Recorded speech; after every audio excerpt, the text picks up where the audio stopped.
Luke chapter 20, the verse 20.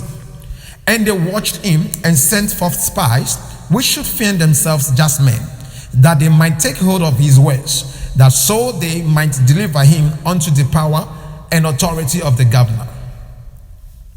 The question is, do we really have pretending Christians who are really spies and not part of us in the church? The New King James Version put it or narrate it this way. So they watched him and sent spies who pretended to be righteous, that they might seize on his words in order to deliver him to the power and the authority of the governor.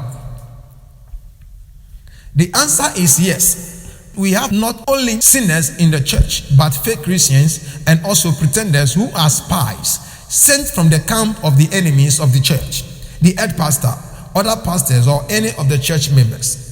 These enemies are not recognized by outer covering or behavior like a baby Christian or fallen Christian, but mostly shows themselves like one of the holy men and women ever lived. The most important agenda of spies are to observe and record information about what they want to possess, take over, steal, destroy, or kill. This kind is not really interested in what you are doing or being part of, but an intruder only around you to take information on how to get you easily. For this reason, you are to be careful who you communicate your dream, vision, or prophecy with. According to the book of Micah, chapter 7, verse 5. Trust ye not in a friend, put ye not confidence in a guide. Keep the doors of thy mouth from air that lieth in thy bosom. Let's take this incident that happened in the past. A young woman came to fellowship a few years ago with a stiff neck, full of pains and distress, while the service was ongoing. I saw in the realms of the spirit how an elderly woman in a church sitting behind her twisted her neck after she had ministered a song for the head pastor to preach. This went on right in the church when the head pastor was preaching. After the prophecy, she was surprised, and according to her, she began experiencing pains around the neck after she sat down during the preaching time. And this woman described in the prophecy is the person who was sitting at her back in the church. Luke's information about the spies sent after Jesus shows how the enemy can disguise itself even in the church. Who knows? Pretenders are not seen pretending or as pretenders until their real identity showed up by their own error or satisfaction, if not revealed divinely.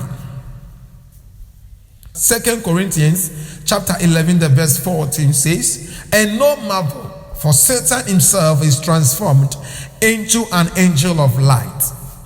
So, the devil agents are not afraid of a church, a pastor, or a Christian, but only cautious about where there is holiness and perfection for a better strategic move. So, although you are a church or a Christian, doesn't mean the devil can't send his forces after you. Remember Job, the perfect man on earth, declared by God to the devil at Job chapter 1 and 2. These spies after Jesus pretended as Christians, being very righteous, just to get him killed, never fulfilling his purpose on earth. So, fight your own salvation with fear and trembling, for no one knows what is in the other person close to him except the person himself. Don't think you really know the one close to you in details. Just be careful of your words. Even in the church, don't involve in bad relationships like gossipers, backbiters, false accusers, manslayers, position fighters, etc. According to 1 Corinthians chapter 2, verse 11a, "For what man knoweth the things of a man? For what man knoweth the things of a man, save the spirit of man which is in him? Save the spirit of man which is in him." An innocent face is hardly to be suspected, for quietness does not prove meekness and never proves self-control. So watch and pray and hide to flourish. Have a blessed day. Shalom.